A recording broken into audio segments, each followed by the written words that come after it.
Hi there, beautiful soul. I would like to do something very interesting in this video. I would like to show you the entire process of how a chronic disease is formed in your life, how it's been created, and of course then how to reverse it. I would like to talk about all the popular approaches like brain retraining, emotional healing, the role of the autonomic nervous system and the limbic brain. I would like to talk about coping strategies and de-stressing yourself from the root and really tackling the root cause behind the problems. Therefore, stick with me, and I'd like to present to you a chart that I made 2 years ago. And as you can see, it starts in the chart with limiting thoughts. If you have a limiting thought, it's a thought that is limiting. So it's basically denying reality. So it is against you, it's against yourself, it's against life, and therefore it is stressful. It's a stressful thought to think about. But if you think that thought over and over again, somehow it becomes a belief system, and eventually you're not even aware anymore of the belief system. It's probably completely in your unconscious mind. So let's say you have the limiting thought that you're unworthy, not good enough, and you have to prove yourself somehow to be worthy. You have to do all kinds of things. Think this over and over again, and you start to believe it. Then that's a limiting belief. That limiting belief will color your perception. It's the filter that you look through life through, and it will change the way you experience life. Plus, since you're unworthy, you would also involve yourself in all kinds of things that you normally wouldn't do. Normally you were worthy, you had your own boundaries, you had your strength with you, but now you can no longer keep up with that.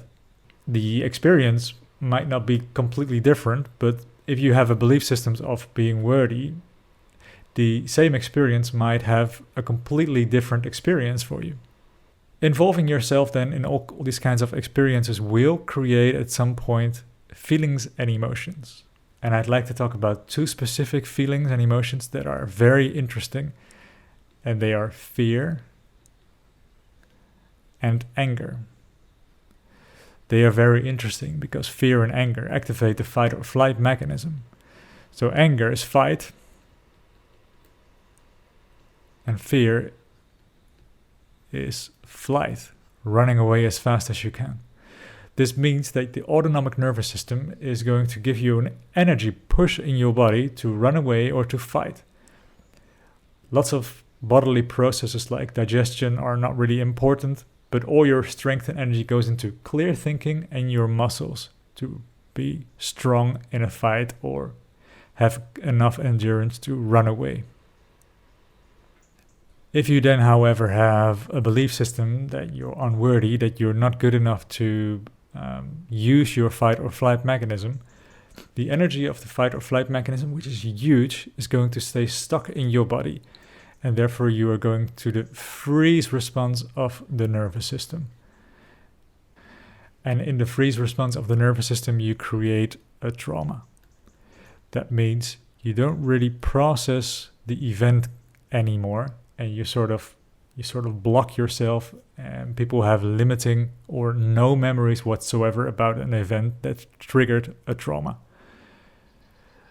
That doesn't mean that for your adult self those moments were really bad. They don't have to be, but it was for your younger self a very difficult and hard moment. That's what we need to acknowledge. It's not about ourselves rationalizing trauma away, because the energy still keeps stuck in your body. In order to not release the fear and anger response, the fight or flight response, you have to suppress it. And we're going to suppress this in the unconscious mind, where we can also suppress belief systems and everything and perceptions that we do not want to feel, because we need coping mechanisms to try to reach outside of yourself in the projection of yourself in the world to reach the opposite. Therefore, people are going to do all kinds of things, and they probably worked once or twice in such a difficult moment to to deal with that inability to use the fight or flight response. Maybe in school you were not able to run away, or you were angry at your parents, but you also loved them, so you didn't really know what to do with that. So you need a coping mechanism to deal with the feeling that is basically a deep unworthiness, unpleasant feeling of the fight or flight energy as well. To cope with that, you're going to reach the opposite. And you can try getting worthiness from someone else by pleasing. Or you can impress people. People are doing all kinds of things to overcompensate a belief system or a feeling.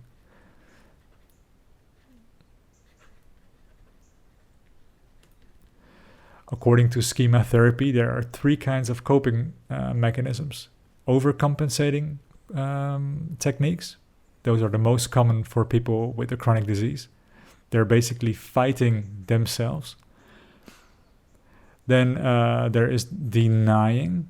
Think about numbing yourself with alcohol. And then there is fall into it. You can fall into a trauma response as well. That means that you are basically saying things like, yes, but I am unworthy, so I don't have to do it, because you don't want to be confronted with being incapable to do some things. And the most common coping mechanism for people with a chronic disease is overcompensating personality types that evolve themselves over time. And Dr. Sarno, known from TMS, talked about it, and he talks about perfectionistic tendencies, pleasing, overly responsible, and so on and so on. It's a personality that you create to deal with all of that, and also on top of that, because of the stress, you will create symptoms in your body. Symptoms because your digestion did not work, so you maybe develop irritable bowel syndrome. Long-term irritable bowel syndrome will give you deficiency in nutrients, so you become weaker over time. You can also develop skin-related diseases like eczema, or think even about migraines. Let's say there is a trigger for the trauma, and you feel suddenly unworthy. It could be a very small thing. Could be watching an advertisement of a very beautiful model, and you feel like, oh, I should be like that. Then that triggers your unworthiness, and then you can develop a migraine attack. So these are, in the beginning, still small symptoms, although over time they have a huge effect on the body, because they make the body a very stressful place to be in. Then you have to deal with that as well, and that is also going to be part of your personality, a personality that is then basically trying to control everything in life, trying to control the personality, trying to control the triggers, trying to keep doing the coping strategies of pleasing, impressing, and all kinds of other coping mechanisms that people develop. And Dr. Sarno, he talked about that people with chronic back pain usually have more or less the same personality. And I've made once a video about the personality traits for people with ME/CFS, how they're all pretty similar in some ways. So the next step is already a chronic disease. And for me, a chronic disease started after triggers that triggered all of this. It was just overwhelming for my nervous system. The fight or flight response from decades the buildup was intense, and I was feeling almost like life was getting more superficial because all of it was suppressed into my unconscious mind. So I basically fled into my mind, away from the body where the triggers are. Then the first experience of a crash was a limbic protection mechanism. The limbic brain is protecting us from stressors that are egoic mind that we developed with coping mechanisms and our personality to escape from dangerous things, maybe like fear and anger or the fight or flight.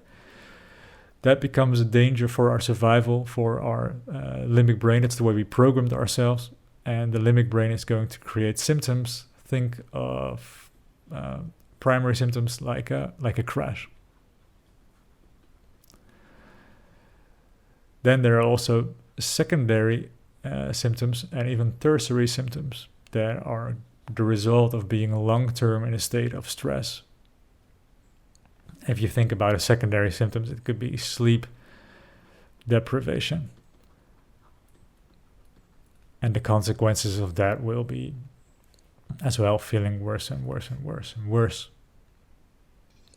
That negative spiral is going to result in a chronic disease then. And since the stuck fight or flight energy is created in the autonomic nervous system, people usually think that a brain rewiring technique where you trying to visualize a place of calmness by, for example, the stop techniques like stop, can put you in a different mode, a mode of calmness. And you can even hardwire or make it easier for you to access a state of calmness. And when you do that, you will probably notice lots of improvement. People often state after like a few weeks of doing that only that they are 80% recovered. What I think is that it really helps great with the secondary and tertiary symptoms. So the sleep deprivation maybe goes away and tertiary symptoms go away and the crashes can become milder. Then there are, of course, people who mentioned that these active visualizations where you're really going to embody every time of the day that you feel stress, a moment of calmness, as vivid as you can, is helping them completely to get rid of their chronic fatigue syndrome.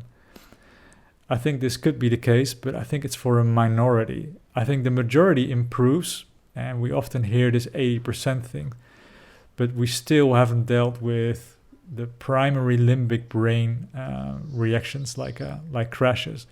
Although the fear that might be triggered with the crash might become better and better and better because you're less afraid, because you've got some form of control back in your life. Therefore, it seemed to work for a lot of people. And in a lot of these approaches, like this was making you from rock bottom all the way going up to 80%. So keep going with it. Keep doing it. Keep doing the strategies.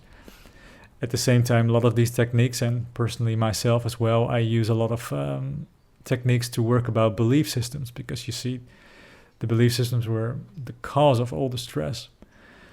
And we can apply lots of hypnosis techniques as well to access the subconscious mind, where we can put new belief systems in our unconscious mind. But when you are getting more in a place of safety, because basically the autonomic nervous system is, you're telling yourself that you're in a place of safety, you can start to let go of stressors. But that might have been the very first thing that caused the limbic brain to react in such a way. I think around 70% of all people who develop a chronic disease have it developed after a period of relative calmness.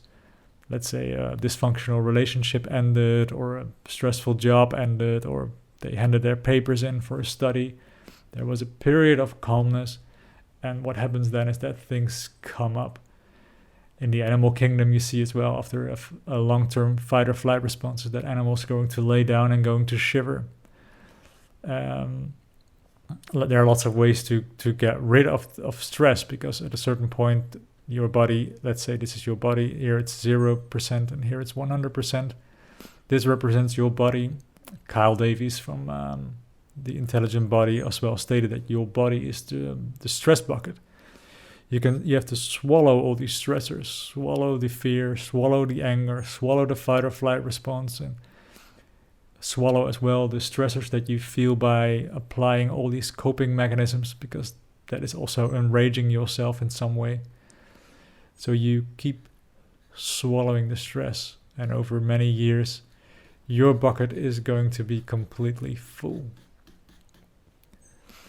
Releasing it could be trauma. You could release it by crying, for example, parts of it. Other forms of release are yawning, or even laughing, shivering as well. And over time, you can lower your stress bucket and you can develop some energy. But then you still have the belief systems that come up of unworthiness. So you're going to try, a lot of people are going to try then to apply their coping mechanisms. A very good question that I can ask for people who are with a chronic disease is, imagine you have your energy back. What will you go and do?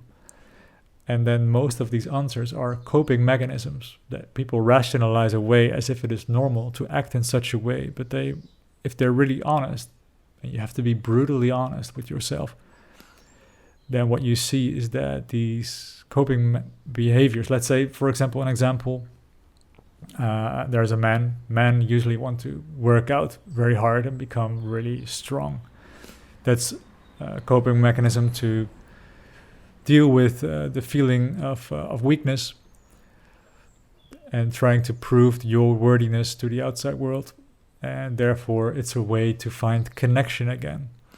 A lot of things that we do are to connect with others, because what you see in this graph is that there is a lack of connection. Disconnection of life and yourself is probably a root problem as well. So going to the gym is enraging you because you are fighting yourself. You are fighting your belief systems, and you're not really releasing the beliefs, releasing the emotions. You put it as a plaster on top of yourself. So then the stress bucket will fill itself up, and when you're completely full, you're completely weak and in bed, and then you are going to relive weakness and unworthiness over and over again until you're ready to get it out of your unconscious mind. In a lot of neuroplasticity techniques, they also work on thoughts and beliefs, because negative thoughts are obviously not helpful. But a negative side effect of that is that triggers can come up. So the fear and anger might release itself because it's no longer necessary, because it was there. It was it's like a house of cards, and you remove the bottom card, and then everything comes up. But then they always tell you that fear and anger are not necessary because they activate the fight or flight mechanism. So don't do these negative emotions, and even not grief and other emotions that they judge as negative. But I'd like to say there is no such thing as a negative emotion. I think fear is very good because it's trying to protect you. Anger is as well a protection mechanism. But anger is a very interesting emotion from all of these, because it's much more than an emotion. A destructive way of anger is what we label as wrong or unwanted or bad. But when I think about anger, I think it's a strength that comes from the gut, and it comes through you. And once it's all the blockages are gone, your eyes will shine differently. And you have a strength to stay in your power. You're like a mountain. You're unshakable. You're unmovable. You are doing your own thing in life. You can't be manipulated. So anger is part of being in your own strength. It's like a power that you feel inside of you. That means it's constructive anger. But anger also is a force for you to go doing your path in life, and with your creativity, using your gifts the way that you want to do it. And eventually it's also a sexual power. So it's anger is that what stirs us in life. This is what moves us. And unfortunately we are confronted over and over again by destructive anger, and therefore we think that anger is bad, and eventually we suppress it completely in the unconscious mind, and anger no longer exists.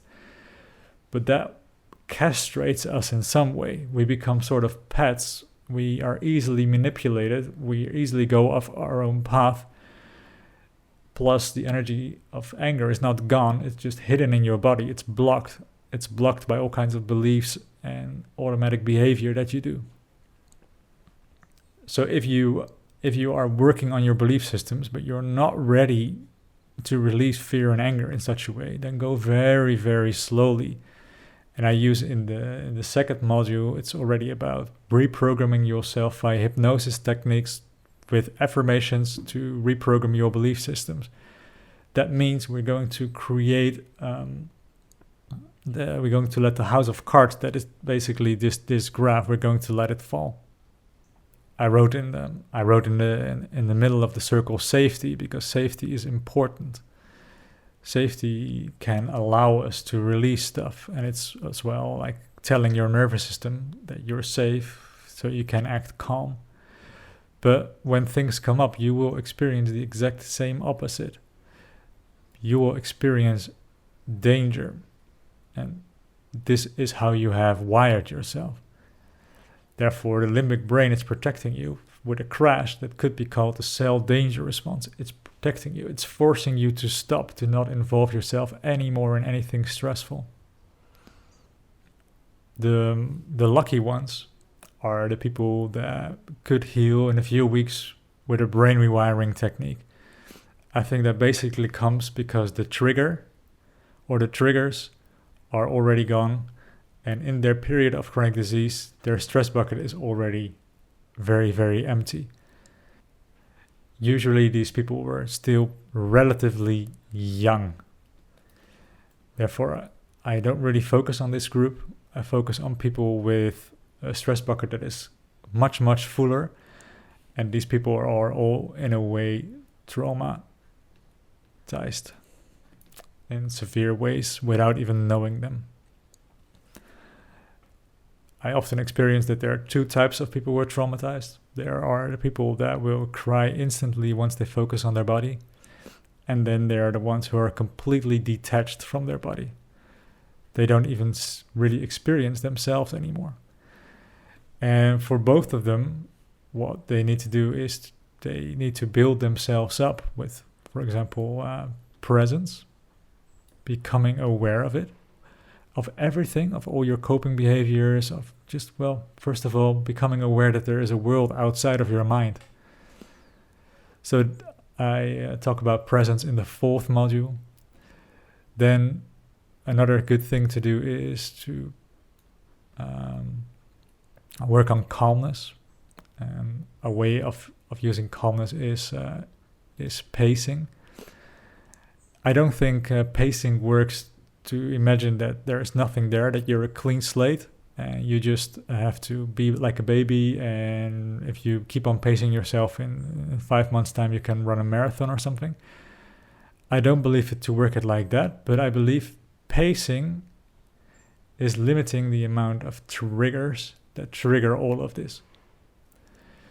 So if you're, for example, bedbound, then going to the bathroom is a big trigger, because the only place you have in life that is safe is your bed. People are really after all these symptoms, the only place they feel safe is their bed.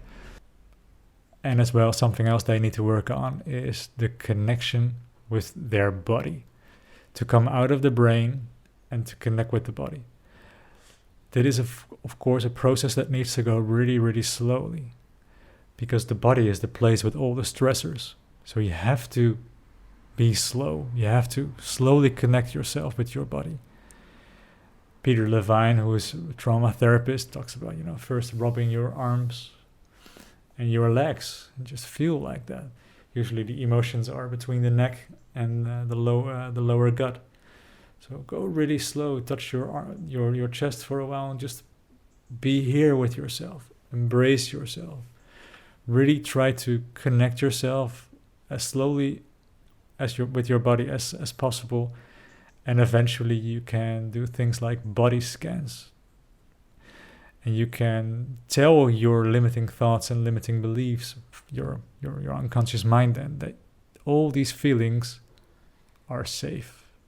You were completely safe all the time, because all your body did was trying to protect you, and you have to get out of the way. You have to remove the limiting thoughts, and you're actually always allowed to use your fight or flight response, because that's basically a protection mechanism. So yeah, in the after the 4th module, where some safety and some body connection is established, in the 5th module, we're going to to see what is in your unconscious mind, what is in your body, what is in this stress bucket. Try to see if we can give it a voice by journaling. Try to see if you can move your traumas, move your energies that are in your unconscious mind with, for example, ecstatic dance. The 6th module is about your coping behavior. Really analyze it as deep as you can and to see if you can stop it, and then to give you the tools to maintain a state of calmness. The 7th module is about brain rewiring, about actively imagining yourself to be in a state of calmness, to give your autonomic nervous system the message that you are safe, in order to use that in the 8th module, where you're going to start with emotional healing by investigating some small feelings inside of your body and trying to give that the opposite yourself, not outside of yourself, but you're going to give that to yourself. And I again use lots of hypnosis techniques in there. And later on in the program, it's all about releasing the fight or flight response by actually applying fight or flight. Because what happens then is that everything later than that, like the coping and everything and the personality, is no longer needed. And the idea is that it will eventually fall away. So in the final modules of the program, there is EMDR techniques together with hypnosis, together with all kinds of hypnosis, all kinds of emotional healing techniques to release you from it. It can make your symptoms worse, but that will also empower you because you know what it is, you know what is causing it, and you know that you don't really have to be afraid. So you're also telling yourself, I understand, and you build safety, although you might develop symptoms. So this whole approach is not a fast thing. It's not a thing that you just do some course for a few weeks and everything is gone. This is something that you keep on building, keep on applying in your life, even after the symptoms are long gone. Because healing, even if you look at the graph like chronic disease, when the chronic disease is gone, then the personality needs to be gone. The other symptoms are going to improve. The coping strategies that you learn in the 6th module are going to be removed from your life. The suppression is something you no longer do. So you become an entirely different human. You're not a person anymore, but a human, and you are being yourself. Who are you really? Then in the 9th module, it's about joy, because if everything of what we're doing in this graph is gone, you can experience joy, and we can see how simple it actually is, because as you see, the opposite, which people are doing, is a lot of work. Then going to a clean slate is bringing more joy and emptiness and space in your life. And then in the 10th, 11th, 12th, and the 13th module, we're going to build upon everything. Make sure you're not manipulated anymore into feelings of unworthiness or acting in a certain way, by really becoming aware of your triggers, of manipulation techniques that you do yourself or that others do. Therefore, I think the alignment program is an amazing program. That's the only reason why I dared to publish it donation-based, because I'm basically not afraid that this is worth nothing for you. I think the only thing that was lacking was an explanation of how it all works, and that's what I want to do with this video.